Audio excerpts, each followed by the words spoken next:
नमस्कार, स्वागत है आपका हमारे चैनल पर। मैं हूं आपके साथ शेरिन। बिहार में जिस तरीके से मनीष कश्यप की गिरफ्तारी की गई है, आज सोशल मीडिया से लेकर सड़कों पर अब मनीष सिसोदिया को समर्थन देती हुई जनता नजर आ रही है और बस यही कह रही है कि बिहार पुलिस ने इसीलिए मनीष कश्यप को गिरफ्तार किया है क्योंकि उसने एक सरकार को लेकर सच्चाई जो है वो सामने लाई है और वो सरकार कोई और नहीं बल्कि बिहार की सरकार है। इस पूरे मामले पर बात करते हैं। हमारे साथ मौजूद हैं सुप्रीम कोर्ट से एडवोकेट उमेश शर्मा जी। सर, जो लोग पत्रकारिता को लेकर आज़ादी की बात करते हैं, आज मनीष कश्यप की गिरफ्तारी को लेकर कोई भी सामने नहीं आ रहा है कि आखिरकार क्यों इस तरीके से प्रताड़ित किया जा रहा है मनीष कश्यप को।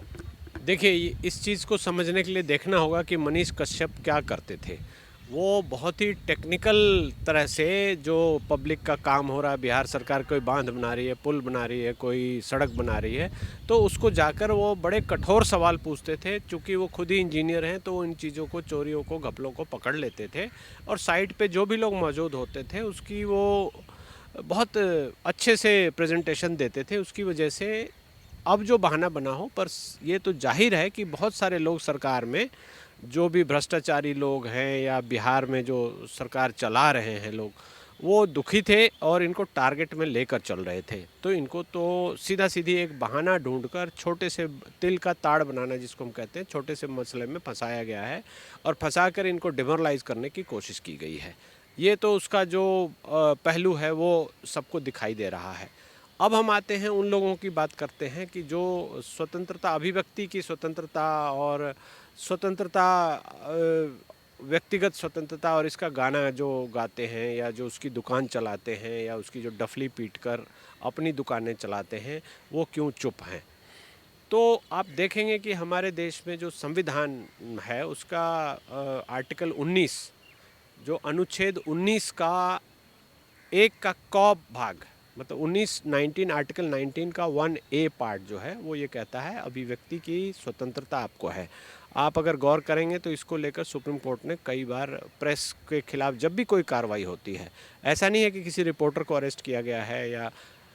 प्रेस का एक बहुत ही फेमस केस है जिसमें अखबार का न्यूज़ प्रिंट का कोटा कम कर दिया गया था, तो वो आए थे कोर्ट, तो कोर्ट ने कहा कि आप कोटा कम करके भी अभिव्यक्ति की स्वतंत्रता पर रोक लगा रहे हैं। किसी प्रेस की बिजली काट दी गई थी इमरजेंसी में, जो किया गया था, और उनके बीच में नाला खोल दिया गया था कि 2 प्लॉट मिलाए हुए हैं। तो उस तरह से सुप्रीम कोर्ट ने इसको स्थापित किया है। सबसे पहले तो हमारे संविधान में इसका प्रावधान है, दूसरी बात है सुप्रीम कोर्ट और हाई कोर्ट्स ने बार बार बोला है कि अभिव्यक्ति की स्वतंत्रता का आप हनन नहीं कर सकते, चूँकि ये हमारे संविधान में संवैधानिक मूल जो शक्तियाँ हमको दी गई हैं किसी नागरिक को, उसमें है। तो अभिव्यक्ति की स्वतंत्रता को हम स्वतंत्रता तभी मानेंगे जब कोई बात कोई आदमी दिखा रहा है, जैसे पत्रकार है, आप कोई स्वतंत्र बात दिखा रहे हैं, सरकार के विरुद्ध बातें दिखा रहे हैं और मैं उसको सुन रहा हूँ, ऑडियंस उसको सुन रही है, समझ रही है, तो दोनों के अधिकार है। आपका अधिकार है उसको दिखाने का और सुनने वाले का या देखने वाले का अधिकार है उसको देखने का, अपनी विचार, उसको देखने के बाद अपने विचार को अभिव्यक्त करने का। तो ये अभिव्यक्ति की स्वतंत्रता जो है वो, इसमें ये सब कुछ आ जाता है। फ्रीडम ऑफ एक्सप्रेशन जिसको हम बोलते हैं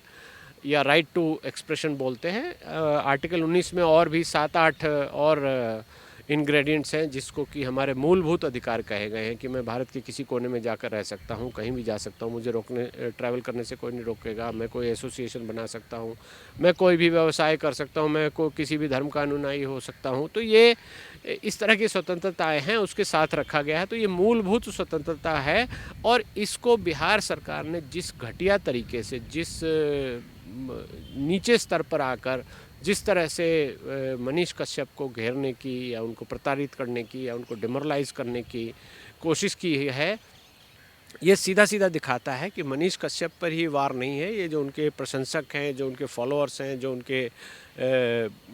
व्यूअर्स हैं, उन सब पर ये सीधा सीधा वार है कि ऐसी चीज़ें लोगों के बीच में ना जाएं और मनीष कश्यप जेल चले जाएं या उनका चैनल बंद हो जाए या उनको ऐसी जाल में फंसा दिया जाए, कानूनी जाल में, कि वो अपना काम अच्छे से नहीं कर पाए। ये उसकी साजिश है। और बिहार सरकार के बारे में और भी जो चीज़ें कही जाए, जितना भी कहा जाए वो कम है।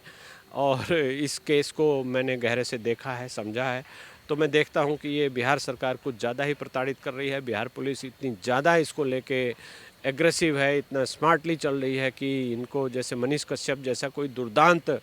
अपराधी या आतंकवादी पकड़ लिया है। ये बेचारा एक पत्रकार है जो बुद्धिजीवी लोगों को, बुद्धिजीवी वर्ग को, बुद्धिजीवी होते हुए भी उनके लिए सूचनाएं दे रहा था, उनके लिए न्यूज़ क्लिप बना रहा था, यूट्यूब चैनल बना रहा था, और कोई क्राइम उसने नहीं किया है। अगर कोई क्राइम है तो बहुत ही टेक्निकल सा छोटा सा क्राइम है कि एक न्यूज़ जो कहीं छपा था उसको उसने यहाँ दिखा दिया। उस न्यूज़ को आप देखेंगे जो तमिलनाडु में 17-18 लोगों के मारने की सूचना उसने दिखाई है। यही तो क्राइम है उसका, कि वहाँ के किसी हिंदी के किसी अखबार में छपा था, बाद में वो खबर गलत पाई गई और उसने ये खबर दिखा दी कि बिहार के लोगों को वहाँ पर प्रताड़ित किया गया है, मारा गया है। तो ये कोई क्राइम तो नहीं है, उसने खबर दिखाया, गलत खबर दिखाया, हो सकता है वो झूठी खबर हो, उसने नहीं किया, ये कहीं छपा था। तो उस चीज़ को टेक्निकल ऑफेंस ही आप बोलेंगे, उसके स्तर पर एक चूक हुई बोल सकते हैं, लेकिन उसके लिए ऐसा कोई दुर्दांत अपराधी या आतंकवादी की तरह उसको ट्रीट करना, उसको